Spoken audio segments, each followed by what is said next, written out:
திருமந்திரத்துல 4ஆம் தந்திரத்துல வைரவி ஆதி வைரவி மந்திரம் அப்படின்ற தலைப்புல வரக்கூடிய பாடல். ஆதி வைரவி மந்திரம் அப்படின்னாவே, மந்திரம் அப்படின்னா மனதின் உறுதி திறம் அப்படின்னு சொல்லுவாங்க. வைரவி அப்படின்னா உறுதியான, அந்த உடைக்க முடியாத தகர்க்க முடியாத வைராக்கியம் நிறைந்த அப்படின்ற ஒரு நிலையை கொடுக்கிறது. ஆதி அப்படின்றது வந்து அமைதி, அமைதியின் வைராக்கியம் உறுதி, அதை தொட்டு இருக்கக்கூடிய மனதின் திறம் அப்படின்றது நம்ம கிட்ட எப்போ உருவாகும்னா அதற்காக கொடுக்கப்பட்ட பாடல்கள் தான் அதன் தலைப்புல வந்திருக்க பாடல்கள். அதுல 1115வது பாடல், இயந்தனல் ஏந்திலை என்னுள்ள மேவி. இயந்தனல் அப்படிங்கிறது வந்து பொறுத்து கொள்ளுதல் மற்றும் இணங்குதல் அப்படின்னு சொல்லுவாங்க.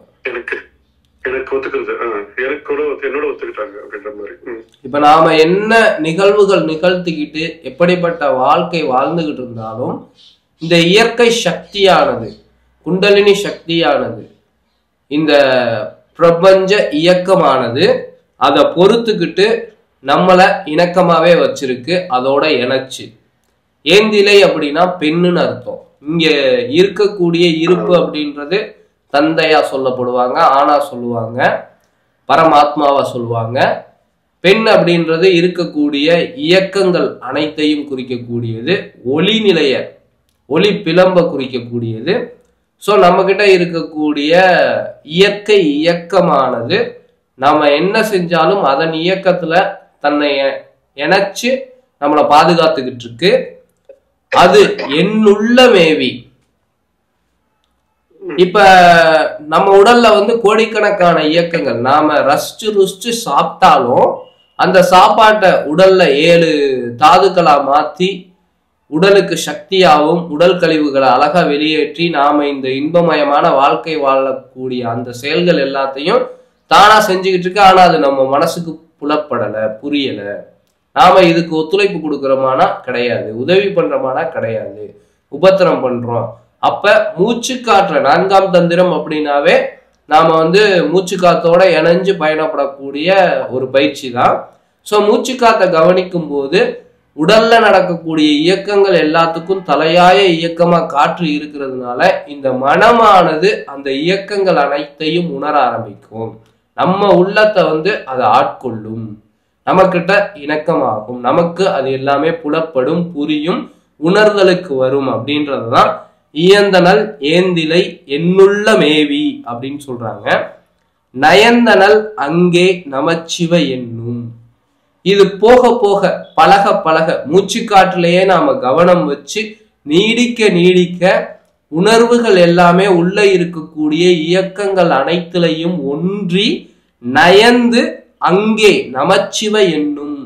நமசிவ அப்படிங்கிறது வந்து இருக்கக்கூடிய பரம்பொருள், பரமாத்மா இருக்கக்கூடிய இருப்பு நிலை, அதோட இந்த உயிர்கள் அப்படின்ற மொத்த இயக்க நிலையும் ஒன்றும் ரெண்டுமே, உயிரும் அந்த பரம்பொருளும் இணையக்கூடிய ஒரு தன்மை அங்க வந்து உதிக்குது. அப்படி உதிக்கும் போது என்ன நடக்கும் அப்படின்றதுதான் அயந்தனையோரும் பதமறு பற்றும் அப்படின்னு சொல்றாங்க. அயந்தனை அப்படிங்கிறது வந்து தமிழ் அகராதியில எடுத்து பார்த்தோம் அப்படின்னோம்னா பிரம்மன் அப்படின்னு சொல்லுவாங்க. அதை கடந்து தசரத அரசனின் தந்தைன்னு சொல்லுவாங்க. தசரதன் அப்படின்னா இந்த உடலானது இந்த இயக்கத்துக்கு தச வாயுக்கள் அப்படின்னு சொல்லக்கூடிய உள்ள இருக்கக்கூடிய பிராணன், அபானன், உதானன், வியானன், சமானன், நாகன், கூர்மன், கிருகரன், தேவதத்தன், தனஞ்சயன்ற இந்த காத்துக்கள் ரொம்ப உதவியா இருக்கு. அதற்கு தந்தையா பிரம்மன் படைப்பு தத்துவம். இந்த காற்றோட உதவி கொண்டுதான் இங்க உடல்ல வந்து மெட்டபாலிசம், ஒரு அணு இன்னொரு அணுவா படைக்கப்படுது, அது இயக்கத்துல இருக்கு, திரும்ப அழிஞ்சு போகுது. இந்த ஆக்கல் காத்தல் அழித்தல் அப்படின்ற மொத்த விஷயமும் ஆக்களை தொட்டு தான் இருக்கு. அங்க உருவானாதான் மற்ற 2 விஷயமும் இருக்கிறதுனால அதுக்கே முன்னோடியா இங்க அயந்தனையோரும் மொத்த இயக்கங்களும் எதை நோக்கி நகரும்? பதத்தை நோக்கி, பரமபதமான அந்த ஒளிநிலை. இப்ப வந்து அழிவுக்கு உண்டாகி போகுது, அழுகக்கூடிய நிலைக்கு போகுது. ஒளிநிலை அப்படின்றத வள்ளலார் போன்ற அந்த ஒரு பிரகாச நிலை. இப்ப நாம நிகழ்த்தக்கூடிய நிகழ்வுகள் எல்லாமே இங்க உடல்ல உருவாகக்கூடிய ஒவ்வொரு இயக்கங்களும் அங்க உருவாகக்கூடிய ஒவ்வொரு அணுக்களின் உற்பத்தியும் ஒளி செல்லா மாறுதா, மற்றவர்களுக்கு பிரகாசம் கொடுக்கக்கூடிய நிலையில நமக்கிட்ட இருக்கக்கூடிய அறியாமை என்னும் இருளை போக்கக்கூடிய அளவுல ஒளித்தன்மை பெற்று இருக்கானா கிடையாது. பட் நாம மூச்சு காத்த கவனிக்க கவனிக்க இந்த இயற்கையின் இயக்கமானது நமது மனதுல ஊடுருவி உணர்வா மாறும் போது அங்கே இருப்பும் இயக்கமும் ஒன்றாக கூடிய ஒரு தன்மை உதிக்குது. அப்படி உதிக்கும் போது இங்கே நடக்கக்கூடிய ஆக்கங்கள் அனைத்தும் அழிவை நோக்கி நகராம ஒளித்தன்மையான ஒரு உயர்ந்த நிலையை நோக்கி நகருது. அப்படி நகரும் போது அறுபற்றும், அறுகுணம் அப்படின்னு சொல்லுவாங்கல்ல, 6 குணத்தின் நிலையை தொட்டுதான், அது தீய குணமா இருந்தாலும் சரி இல்ல நற்குணங்களா இருந்தாலும் சரி, பேராசை, சினம், கடும்பற்று, முறையற்ற பால் கவர்ச்சி, உயர்வு தாழ்வு மனப்பான்மை, வஞ்சம் அப்படின்றதுக்குள்ள வளர்ந்துகிட்டு இருக்கோம். இல்லாட்டினா நிறைமனம், பொறுமை, உயர்வு தாழ்வு இல்லாம நேர்நிறையா எல்லாத்தையும் பழகக்கூடிய தன்மை, கற்பு நெறி, மன்னிக்கக்கூடிய ஒரு விஷயம், இப்படி நன்மையான ஒரு நிலையில இருந்தாலும் சரி, இதை தொட்டுதான் இந்த வாழ்க்கை இருக்கு. இந்த பற்ற தொட்டுதான் அடுத்த பிறப்பு உருவாகுது. இங்க மெட்டபாலிசம்லாம் நடந்துகிட்டு இருக்கு. இந்த அறுபற்றும் பெயர்ந்தனல், நீங்குதல், ஒரு இடத்த விட்டு இன்னொரு இடத்துக்கு நீங்குறது விலகுதல்னு சொல்லுவாங்க. இடம் பெயர்ந்துருச்சு அப்படின்னா இந்த இடத்துல இருந்து வேற பக்கத்து எங்கிட்ட கிளம்பி போயிடுச்சு. அப்ப இந்த பற்று போயிடுச்சுன்னா இங்க மறுபிறப்பு அல்ல, உருவாக்கமே இல்லை. அப்படிங்கும் போது அங்க இயக்கமும் இல்லை, அழிவும் கிடையாது. சோ அந்த தன்மையானது அங்க உதயமாகுது.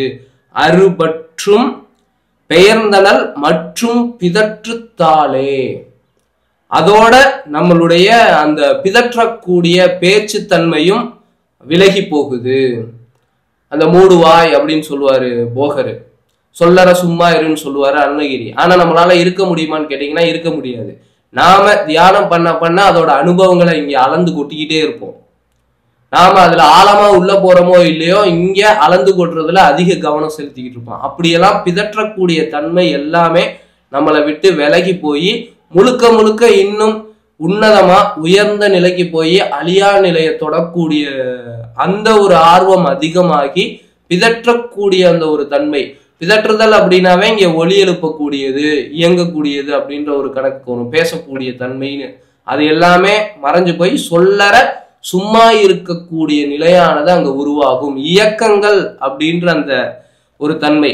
இந்த அயன் அப்படின்றதுக்கு அருகன் அப்படின்ற ஒரு அர்த்தமும் இருக்கு அதிகாரத்துல. அருகன் அப்படின்னா இங்க இருக்கக்கூடிய ஒட்டுமொத்த ஆக்கமும் சரி, ஆற்றலும் சரி, இயக்கங்களும் சரி, 6வது அறிவை தொட்டுதான். ஏன்னா ஒரு அறிவுல இருந்து 6 அறிவு வந்திருக்கும். இந்த அனுபவங்களை தொட்டுதான் இங்க பல இயக்கங்கள் இருந்திருக்கு. அந்த விஷயமும் நம்மளை விட்டு விலகி போறதுனால அடுத்த நிலையான ஒரு துரிய நிலைக்கு, பேர் அமைதி நிலைக்கு, பரம்பொருள் நிலைக்கு நகர்றதுனால இந்த பேச்சு அப்படின்றது நின்று போகுது. அங்க எண்ணங்கள் அடுத்த நிலையில, அடுத்த பாடல்ல நிசப்தம் ஆகும் அப்படின்றத அங்க கொடுத்துருக்காங்க. சோ இங்க பேச்சு சொல்லற சும்மா இருக்கக்கூடிய அடுத்த நிலைக்கு நாம பயணப்படக்கூடிய ஒரு அற்புதமான ஒரு சூழலுக்கு நாம நகர்ந்து போறோம். இந்த காத்தை கவனிக்கும் போது அது உண்மையா இருக்கும் போது உன்னதமான நிலை நம்ம கிட்ட தேடி வரும்ன்றத இங்க சொல்றாங்க. அதுதான் இந்த பாடலோட அர்த்தம்.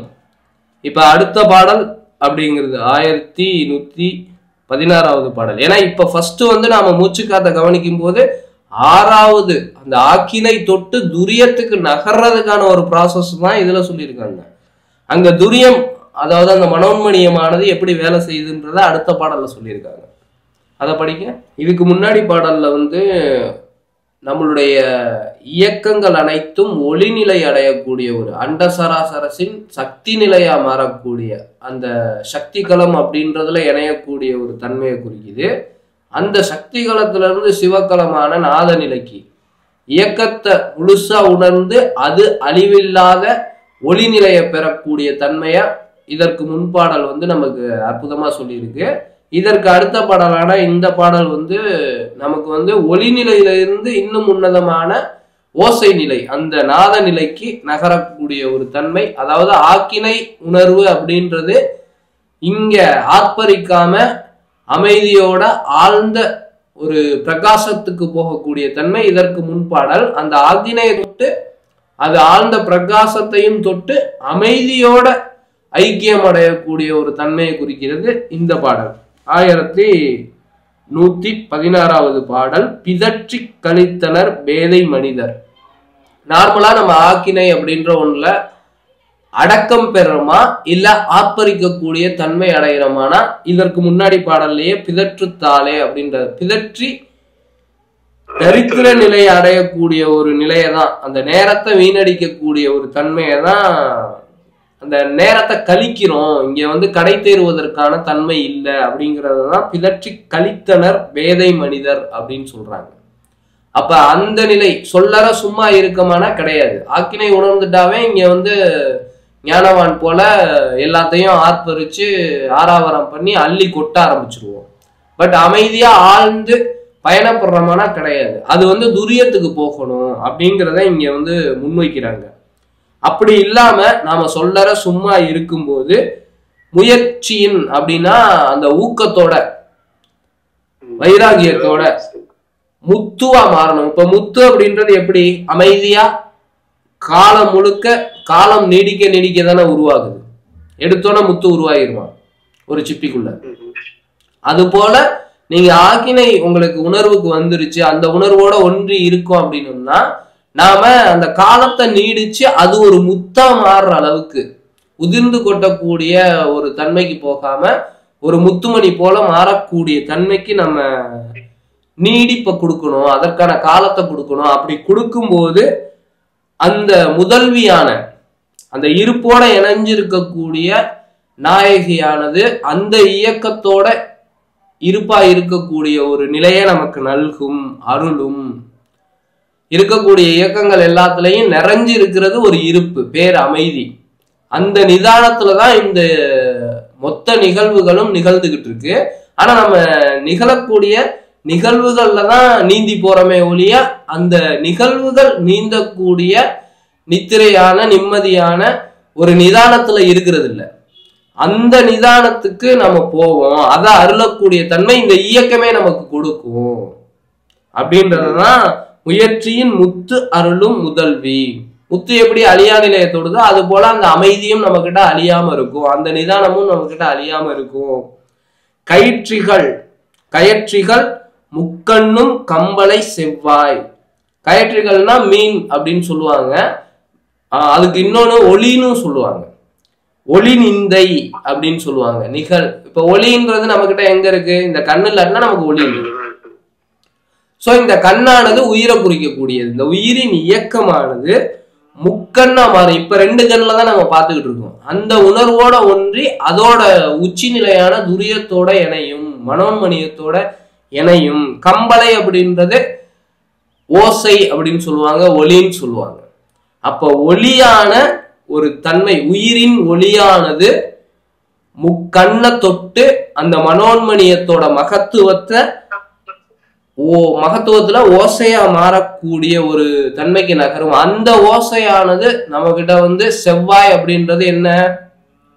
முருக கடவுளா பாவிக்கப்படக்கூடியது. படை வீரனா பழனிமலை செவ்வாயோட ஆற்றல் கொண்டது. செவ்வேலன்னு சொல்றாங்கல்ல.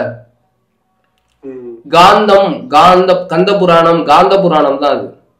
அப்ப அந்த காந்தத்தன்மையானது நம்ம கிட்ட அந்த ஓசை மூலமா பெருகும். அது நம்ம கிட்ட அடுத்த நாதத்தன்மையை உணர்த்தும் அப்படின்றத இங்க சொல்றாங்க. செவ்வாய் அப்படின்னா அந்த ஓசையின் வாய்.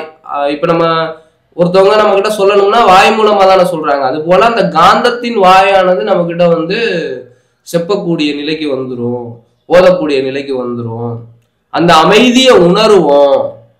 அமைதியின் வாய் நமக்கு வழிவிடும், நம்மளை வரவேற்கும் அப்படின்றதுதான் அங்க செவ்வாய் முகத்தருள். அந்த நிலையில இப்ப ஒரு முகமானது வதனப்பொழிவு அப்படின்றது எங்க இருக்கும்னா அந்த முகத்துல விகாரம் இல்லாம, ஆர்ப்பரிப்பு இல்லாம, ஆராவாரம் இல்லாம இருக்கும்போதுதான் இருக்கும். அமைதியா இருக்கும்போது, குழந்தை தூங்கும் போது பாருங்க ரொம்ப அழகா வதன பொலிவோடு இருக்கும். அந்த தன்மையானது நாதத்தின் ஓசையில நாம ஒன்றும் போது இந்த வதன பொலிவு நிறைய நம்ம கிட்ட காந்தத்தின் உயர்வுனால அதுவே நோக்கமும் முன்னுள்ள நாமே, அதுதான் நம்மளுடைய இலக்கா இருக்கும். அது எங்கன்னா நம்ம எங்க இருந்து வந்தோமோ முன்னாடி இருந்த நாமே அந்த நிலையை உணருவோம். இது வரைக்கும் நம்ம எங்க இருந்து வந்தோம்னா நமக்கு தெரியாது. நம்ம புத்தகத்துல படிக்கிறத வச்சு, குருமார்கள் சொல்றத வச்சு, ஓகே ஆதி நிலையில இருந்து இங்க ஒரு அறிவு தொட்டு 6 உயிர் வரைக்கும் வந்திருக்கோம், 6 அறிவு வரைக்கும் வந்திருக்கோன்றத புரிஞ்சுக்க முடியும். உணர்தலுக்கு இருக்கானா கிடையாது.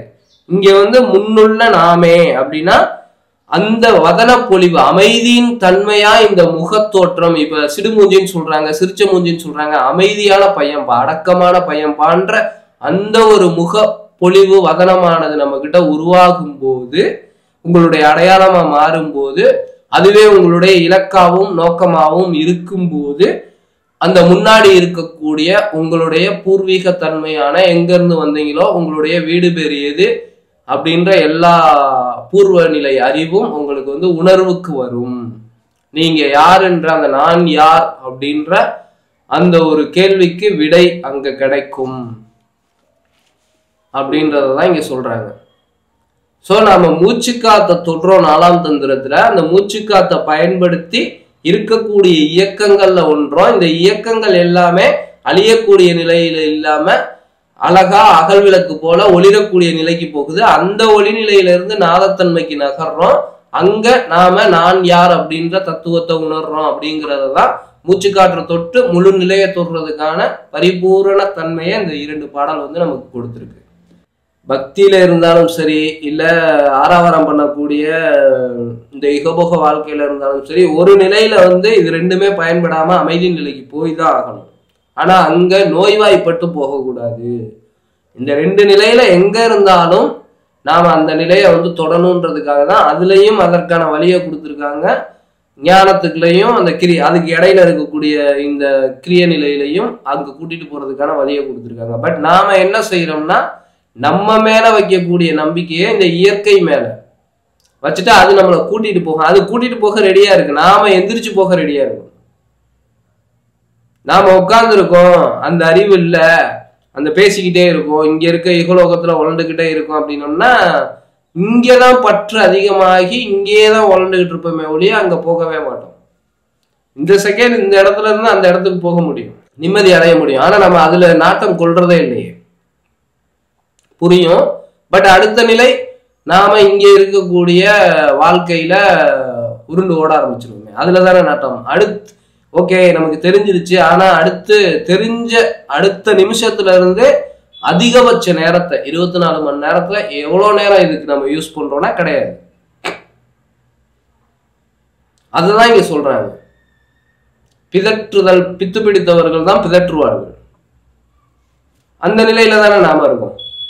பேசிட்டா நமக்கு ஒரு திருப்தி, இன்பம், அவ்வளவுதான், முடிஞ்சிச்சு. அடுத்து அதை பத்தின செயலுக்கு போறதே இல்லையே. எண்ணங்கள்ல இருக்கு, சொல்லுல கூட இருக்கு, ஆனா செயல்ல இருக்கானா இல்ல. அந்த செயல்படும் போதுதான் அந்த செவ்வாய் அப்படின்ற அந்த காந்தத்தன்மை நம்ம கிட்ட அமைதி நிலையை உருவாக்கும். எப்ப இந்த மூச்சு காற்ற முழுசா அதிகபட்ச நேரம் நாம கடந்து போறோமோ, கடந்து போகக்கூடிய நேரங்கள்ல கவனிக்கிறோமோ, அதுல அப்பதான் நம்மளுடைய அந்த இங்க சொல்றாங்க பாருங்க, பிதற்றி கழித்தனர், அந்த நிலை இல்லாம இருக்கும். இந்த நிமிஷம் நம்ம கழிச்சிருக்கோமா இல்ல கடந்து போயிருக்கோமா, காலத்தை கடந்து போயிருக்குமா அப்படின்றதுல கவனம் இருந்துகிட்டே இருக்கணும். இல்ல அப்படின்னா நம்ம இங்க பிதற்றுதல் அப்படின்ற ஒரு நிலையில தான் இருக்கும். அது என்னைக்குமே நம்மள இருக்கக்கூடிய நிலையில இருந்து பின்தங்கிதான் கூட்டிட்டு போகும் ஒழிஞ்சு முன்னோக்கி நகர்த்தி கூட்டிட்டு போயிருக்கு. நோக்கம் அப்படின்றத கடைசியில சேர்த்திருக்க, முகத்தருள் நோக்கமும் முன்னுள்ள நாமே.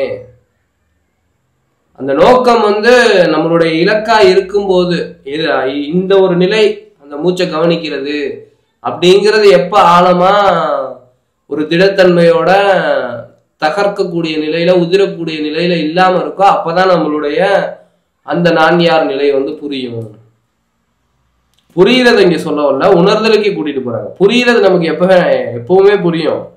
ஓகே, நம்ம இங்க இல்லை, இந்த உடம்பு நம்ம இல்லை, இந்த மனசு நம்ம இல்லை உள்ள இருக்கு. ஆனா அதை நம்ம கையாளுறோமா, அந்த இடத்துல நாம இருக்கமானா கிடையாது. என் வீடு வந்து சொந்த வீடு வந்து இங்க இருக்கு, ஆனா அந்த வீட்டுக்குள்ள நான் இருக்கேனா கிடையாது. நான் என்கிட்ட வெளியில சுத்திட்டு திரிறேன், ஆனா எனக்கு வீடு இருக்குப்பா அப்படின்றது தெரிஞ்சு வச்சுட்டு வெளியில தெருவுல சுத்திக்கிட்டு தெருவுல படுத்துட்டு தெருவுல வாழ்ந்துட்டு இருக்கிறதுல என்ன பிரயோஜனம் இருக்கு? அதைதான் இங்க நம்ம செஞ்சுட்டு இருக்கோம்.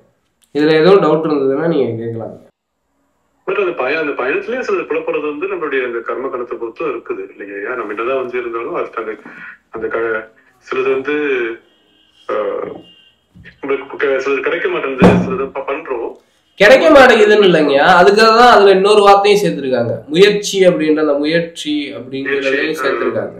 ஏன்னா ஒரே புத்தகம் தான், கிளாஸ் ரூம்ல 40 பேர் இருப்பாங்க, எல்லா பேரும் ஃபர்ஸ்ட் ரேங்க் எடுக்கிறாங்க. ஆனா படிச்சா ஃபர்ஸ்ட் ரேங்க் எடுக்க முடியும். கொஞ்சம் முயற்சி, ஃபர்ஸ்ட் சொன்னோட புரியுற ஒரு ஆளுக்கு வந்து படிக்க வேண்டிய அவசியம் இல்லை, பார்த்தோன்னா அவனுக்கு மண்டையில உட்காந்துரும்.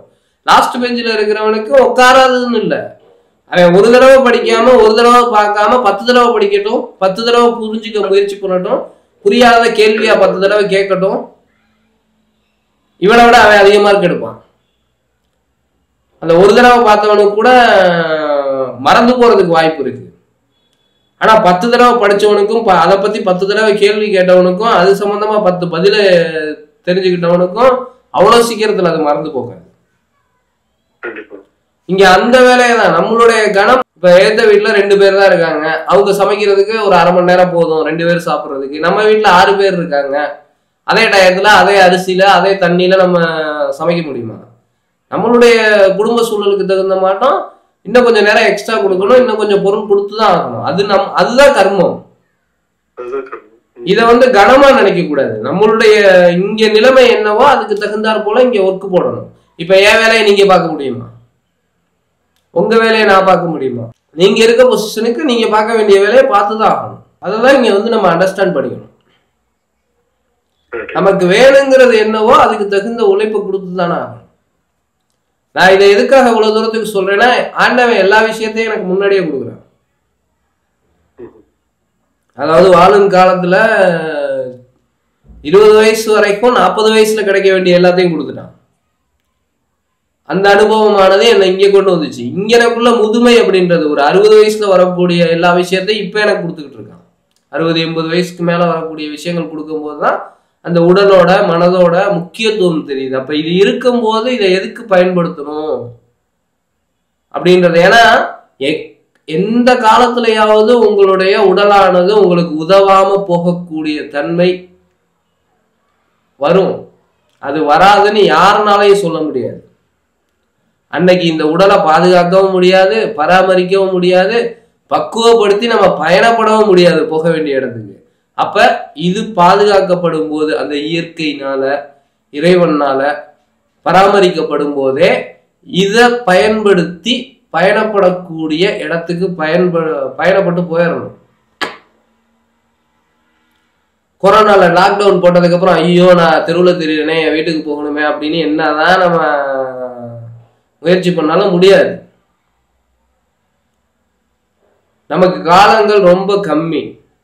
எனக்கெல்லாம் பாருங்க, நல்ல ஒரு கரெக்டான சூழல்ல போய்கிட்டு இருந்தாலும் இப்ப வாய்க்குள்ள இருக்கக்கூடிய பிரச்சனைகள் அப்படின்றது வர்ணிக்க முடியாத அளவுக்கு இருக்கு. அந்த அளவுக்கு அந்த ஒரு பெயின்னு சொல்லுவாங்கல்ல, அப்ப அதை எனக்கு அதான் அது எனக்கு நல்லதான் செஞ்சுக்கிட்டு இருக்கு. இப்ப என்னன்னா, இந்த பெயின் பார்க்கும்போது எனக்கு கவலை வரல, ஐயோ இந்த பெயின் வரும்போது நம்மளால வேற எதுலையுமே கான்சென்ட்ரேட் பண்ண முடியலையே, அப்ப சின்ன ஒரு விஷயம் போதே நம்மளுடைய மொத்த பயணமும் தடைபடுது. அப்ப முழுக்க முழுக்க நம்ம பயணத்துல மட்டும் கவனம் செலுத்துறது எவ்வளவு முக்கியன்றதை எனக்கு உணர்த்துது. இந்த இடத்துல இது வந்து எனக்கு அவசியமா தேவைப்பட்டிருக்கும் போல இருக்கு. ஏன்னா தெரியாம இருக்கிறவன் பேசாம தெருவுல நடந்து போறதுல ஒரு அர்த்தம் இருக்குது. தெரிஞ்சுக்கிட்டு ஏன் தெருவுல நடந்து போகணும்ன்றதை இறைவன் உணர்த்துறான் முன்னாடியே. அதனாலதான் நமக்கு தெரிஞ்சவங்க கிட்டையும் அதை உணர்த்திடுவோம். ஏன் வழி வந்ததுக்கு அப்புறம் தான் அவங்க உணரணுமா? தேவையில்லையே. வரதுக்கு முன்னாடியே உணர்ந்துட்டாங்க அப்படின்னா வழியை கடந்து போயிடலாம்ல. கண்டிப்பா. அதுக்காக தான் நம்ம வந்து அந்த ஆழமா ரொம்ப இதா சொல்றது. பட் உட்கார்ந்து தியானம் பண்ணணும், அதுதான் எது தியானம்ன்றது ரொம்ப கிளியரா வச்சுக்கணும். நம்ம வந்து சும்மா மத்தது எல்லாமே சும்மாதான். அதாவது நம்ம உட்கார்ந்து பண்றோம் அமைதியோட எந்த எண்ணங்களற்ற நிலையில இருக்கிறோம் பாருங்க ஆகி நிலை, அதோட நீடிப்பு தன்மையை அதிகப்படுத்துறதுக்கு தான் இந்த இயக்கங்கள் எல்லாம் ஆகினையை கவனிக்கிறது. இயக்கங்கள் எல்லாத்துலயும் ஆகினை கவனிக்கிறோம் அப்படின்றதுக்காக இங்க அமைதியா எண்ணங்களற்ற நிலையில உட்காராம இருந்தோம்னா வேஸ்ட் இல்ல. இன்னைக்கு தியானத்துல வந்து ஒரு மணி நேரம் இருக்க முடியல, இல்ல அரை மணி நேரம் தான் இருக்க முடிஞ்சது. ஆனா வந்து மற்ற டைம்ல டூரிங் த டே வந்து ஆகில இருந்தேன், அதாவது பேசும்போது இது பண்ணும்போது அந்த கவனத்துல இருந்தேன்னா அது ஸ்டில் இதுக்கு ஈடாகாது. ஆக்சுவலா நம்ம சில சமயத்துல நம்ம இப்ப என்னன்னா சில சமயத்துல வந்து தேத்திக்கிறது உண்டு. ஏதோ சூழ்நிலை வந்து கரெக்டா காலில் வந்து டைம் ஸ்பெண்ட் பண்ண முடியல அப்படின்னா வந்து ஓகே அந்த டூரிங் த டே வந்து நம்ம அதுல வந்து கான்சென்ட்ரேட் பண்ணுவோம் அப்படின்னு. அது மாதிரி என்னன்னே தெரியும். நான் கரெக்டா அது வந்து டவுன் கிரேடு தாங்க. இப்ப உதாரணத்துக்கு நம்ம பழகும் போது தினமும் 1 மணி நேரம் உட்காந்துருக்கோம், ஆனா ரெகுலரா நம்ம இயக்கத்துல வந்து ஆகி நிலை இருக்கும். ஆனா அமைதியா அந்த எண்ணங்களற்ற நிலையில 1 நிமிஷம் கூட உட்காரல, இல்ல அதே 1 மணி நேரம் தான் உட்கார்ந்துகிட்டு இருக்கோம்னா அது டவுன் கிரேடு தான். இங்க இயக்கங்கள்ல எவ்வளவுக்கு அதிகமா ஆக்கினையில நாட்டம் கொள்றோமோ அந்த அளவுக்கு இங்க அமைதியா உட்காரக்கூடிய டைமிங் அதிகமாகணும். முன்னாடி 1 மணி நேரம் உட்காந்துருக்கேன், இப்ப 3 மணி நேரம் உட்காந்துருக்கேன், தூக்கமே இல்லை எனக்கு, நைட்டு எப்பவும் போல 10 மணிக்கு படுக்க போயிடுறேன், ஆனா 2 மணி நேரம் தான் தூங்குறேன், ஆனா அந்த எனர்ஜி அப்படியே இருக்கு. முன்னாடி 2 மணி நேரம் நான் 6 மணி நேரம் தூக்கத்துல ஃபர்ஸ்ட் 2 மணி நேரமும் மெடிடேஷன்ல தான் இருக்கேன், லாஸ்ட் 2 மணி நேரமும் மெடிடேஷன்ல தான் இருக்கேன் அப்படின்ற மாட்டம் நம்மளுடைய அந்த நகர்வு இருந்திருந்தது அப்படின்னா நம்ம கரெக்டா போறோம்.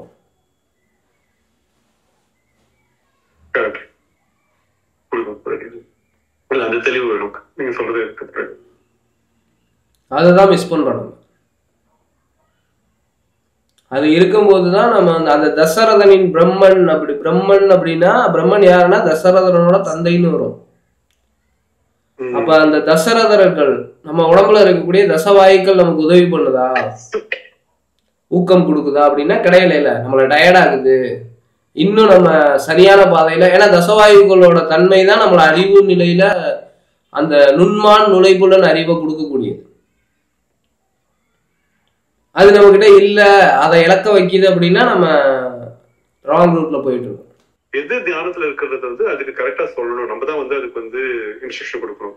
நீ எல்லாத்துக்கும் இதுவும் தியானம்னா வந்து அதுக்கு நீ கரெக்டா ஒரு வழியை நீ கூட்டு போகல அப்படின்ற மாதிரி ஒரு இது ஒரு சாராம்சமா தான் வந்து ஒரு நேத்து முதலேதான் வந்தது அந்த இது.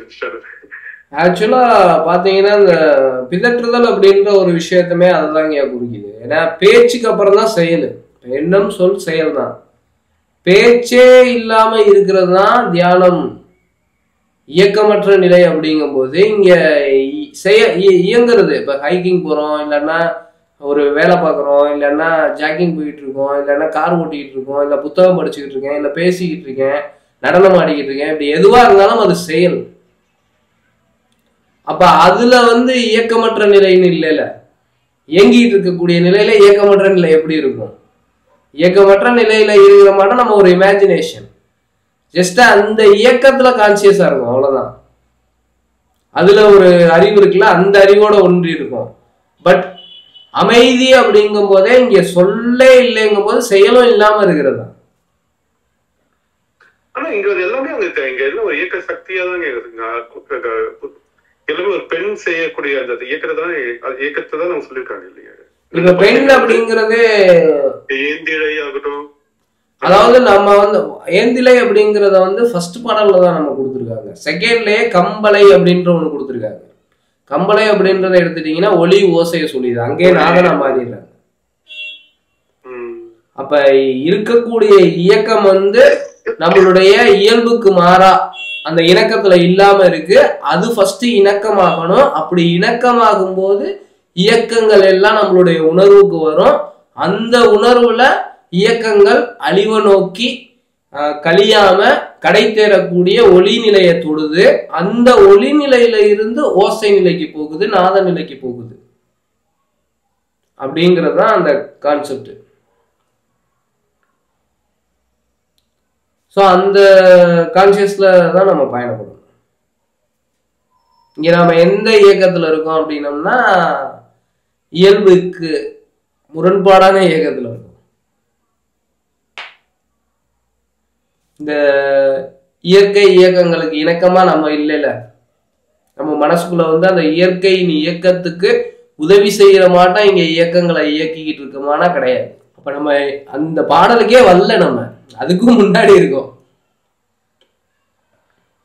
இந்த பாடலானது மூச்சு காற்றோட இணைஞ்சிருக்கக்கூடிய தன்மையில நம்ம நகரக்கூடிய ஒரு விஷயத்த சொல்லுது. அந்த நகரங்களோட முழுமையை நமக்கு வந்து கொண்டு வந்து கொடுக்குது. நம்ம நாடு சுத்தி ஆகட்டும், தன்னோட சுத்தி ஆகட்டும், இப்போ நம்ம கண்டிப்பா அந்த மூச்சு காற்று பயணம் பண்றன்ற ஒரு அந்த ஒரு அதுக்குள்ளேயே போயிட்டு மேலேக்கு போயிட்டு அப்படி இல்லைங்க. இந்த மூச்சு காத்தானது பிராணன் மட்டும்தான் நம்ம கிட்ட போயிருக்கிறது. நீங்க நாடி சுத்தி பண்ணா பிராணனை தான் கவனிக்கிறீங்க. அந்த பிராணன் அப்படிங்கிறது வந்து ஒரு பக்கெட்டு நொண்டியா தான் நம்ம இப்ப இருக்கோம். நாடி சுத்தில வந்து 2 காலையும் பயன்படுத்தக்கூடிய அந்த சமநிலை பேலன்சிங் அப்படின்ற ஒண்ணுக்கு வரும்.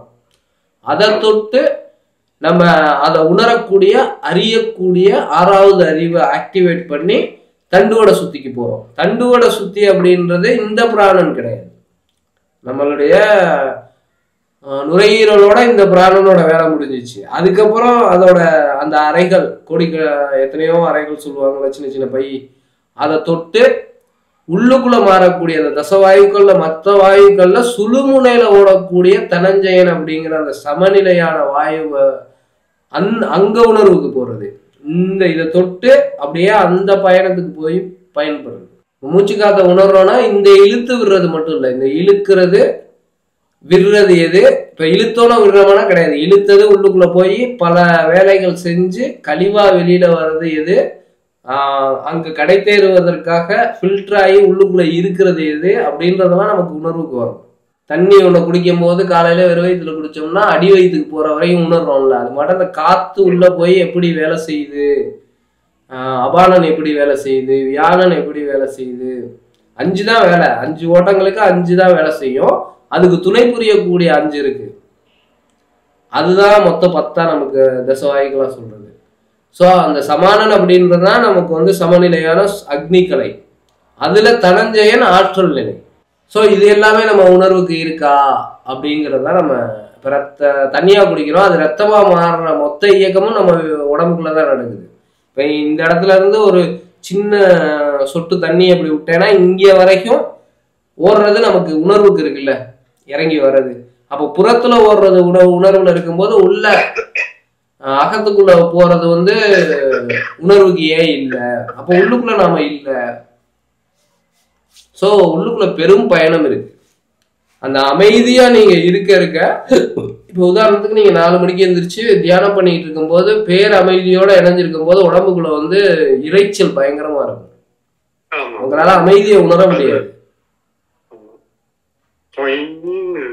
ஏன்னா இந்த காது அப்படிங்கிறதுக்கு அமைதி வேற, உண்மையான அமைதின்றது வேற.